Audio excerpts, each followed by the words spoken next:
Damage to thymus in a child में lead to, अगर बच्चे के अंदर थाइमस ग्लैंड डैमेज हो जाता है तो इसका रिज़ल्ट क्या होगा।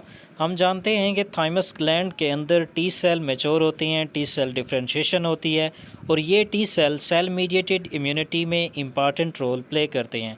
अगर थाइमस ग्लैंड डैमेज हो जाता है तो उससे उस बच्चे के अंदर सेल मीडिएटेड इम्यूनिटी लॉस हो जाएगी। करेक्ट आंसर बनेगा option D. Question number 51, which one of the following is not correctly matched? Option A, Glossina palpalis is the carrier of sleeping sickness, तो ये करेक्ट है। Option B, Culex pipiens is the carrier of filariasis, तो ये option भी correct है। Option C देखें, Aedes aegypti is the carrier of dengue fever, तो option C भी करेक्ट है, लेकिन ऑप्शन डी इनकरेक्ट है। एनाफिलीज़ क्यूलीफिशिस जो है वो लिशमानियासिस का कैरियर नहीं है, बल्कि लिशमानियासिस जिसे काला आज़ार डिजीज़ भी कहती हैं, ये फैलती है सैंड फ्लाई फ्लीबोटोमस के थ्रू। तो यहाँ पे एनाफिलीज़ की जगह पे फ्लीबोटोमस या सैंड फ्लाई आना चाहिए, तो करेक्ट आंसर है option D. Question number 52, carcinoma refers to, तो कार्सिनोमा कहते हैं मेलिग्नेंट ट्यूमर्स ऑफ स्किन और म्यूकस मेम्ब्रेन को, और ये कार्सिनोमा हर उस टिश्यू के अंदर हो सकता है जिसके अंदर एपिथेलियल सेल्स प्रेजेंट होते हैं। तो कार्सिनोमा की डिफरेंट टाइप्स हैं, जिसमें स्किन कैंसर है, इसी तरह से जो है वो लंग्स कैंसर, स्टमक कैंसर, तो ये सारी क्या हैं, डिफरेंट टाइप्स हैं कार्सिनोमा की। करेक्ट आंसर बनेगा option B. Question number 53, short lived immunity acquired from mother to fetus across placenta or through mother's milk to infant is categorized as active immunity, passive immunity, cellular immunity, innate non-specific immunity। Correct answer है option B कि short lived immunity जो कि mother से foetus में transfer होती है through milk across a placenta, तो इसको नाम देते हैं पैसिव इम्यूनिटी का, और ये पैसिव इम्यूनिटी एक तरह की एक्वायर्ड इम्यूनिटी है। Question number 54, Christmas disease is another name for, तो क्रिसमस डिजीज़ जो है हेपेटाइटिस हीमोफीलिया बी का दूसरा नाम है, और ये क्रिसमस डिजीज़ इसे इसलिए कहते हैं कि ये 20th सेंचुरी में सबसे पहले एक क्रिसमस नामी बंदे में डिस्कवर हुई थी, और इस हीमोफीलिया बी डिज़ीज़ के अंदर ब्लड क्लॉटिंग फैक्टर 9 की डेफिशिएंसी होती है।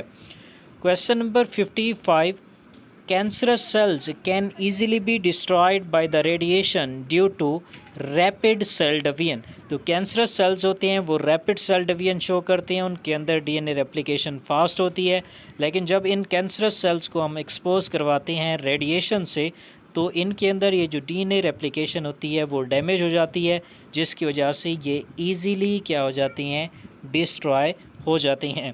Question number 56, which one of the following is correct match, तो इसमें करेक्ट ऑप्शन है ऑप्शन ए, रेजरपाइन एक ट्रैंक्विलाइज़र है जो कि साइकोलॉजिकल प्रॉब्लम को ट्रीट करने के लिए यूज़ की जाती है।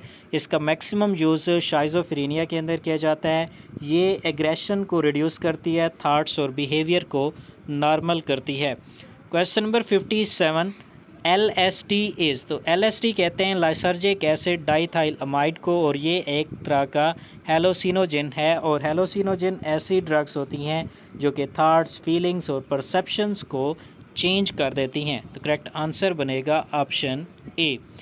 Question number 58, Salmonella is related with, तो सल्मोनेला टाइफी काज करता है टाइफाइड डिजीज़, और ये मोस्टली प्रेजेंट होता है स्टूल और यूरिन के अंदर, और ये फैलता है वाटर कंटामिनेटेड फूड और वाटर के थ्रू।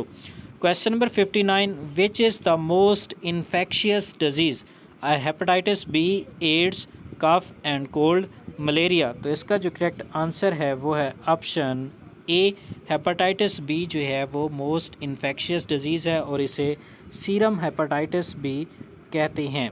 Question number 62, which one shows accurate pairing, तो करेक्ट आंसर है option A, syphilis is caused by Treponema pallidum जो कि एक स्पाइरल शेप्ड बैक्टीरिया है, और ये साइफिलिस बॉडी के ऊपर पेनलेस लीजन्स क्रिएट करती है। इसके अलावा fever, flu, joint, hair loss का भी एक रीज़न है, और इसके साथ साथ साइफिलिस डिजीज़ के अंदर ब्रेन डिसऑर्डर और हार्ट डिजीज़ के चांसेस भी बढ़ जाते हैं।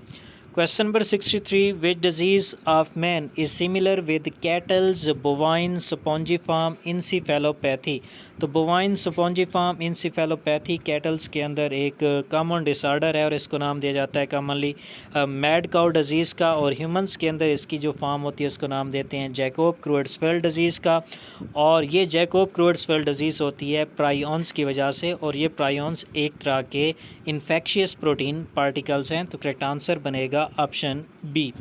Question number 64, saline solution is given to the patients of cholera because. तो कॉलरा एक बैक्टीरियल डिजीज़ है जो कि वाइब्रो कॉलरे बैक्टीरिया की वजह से होती है, और इस डिजीज़ से पेशेंट्स को सवियर डिहाइड्रेशन हो जाती है और उसकी बॉडी से वाटर लॉस को प्रिवेंट करने के लिए इमीडिएट ट्रीटमेंट के तौर पर सलाइन सोल्यूशन दिया जाता है।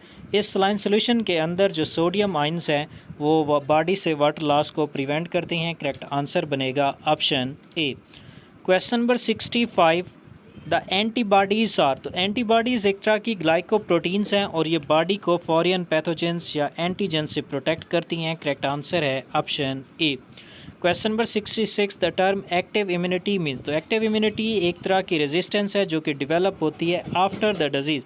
तो डिजीज़ के बाद जैसे ही बॉडी उस डिज़ीज़ के अगेंस्ट रेजिस्टेंस डेवलप करती है तो इसको हम नाम देते हैं एक्टिव इम्यूनिटी का। और वो इम्यूनिटी जो वैक्सीन के थ्रू हम अपनी बॉडी के अंदर लेते हैं तो उसको नाम देते हैं पैसिव इम्यूनिटी का।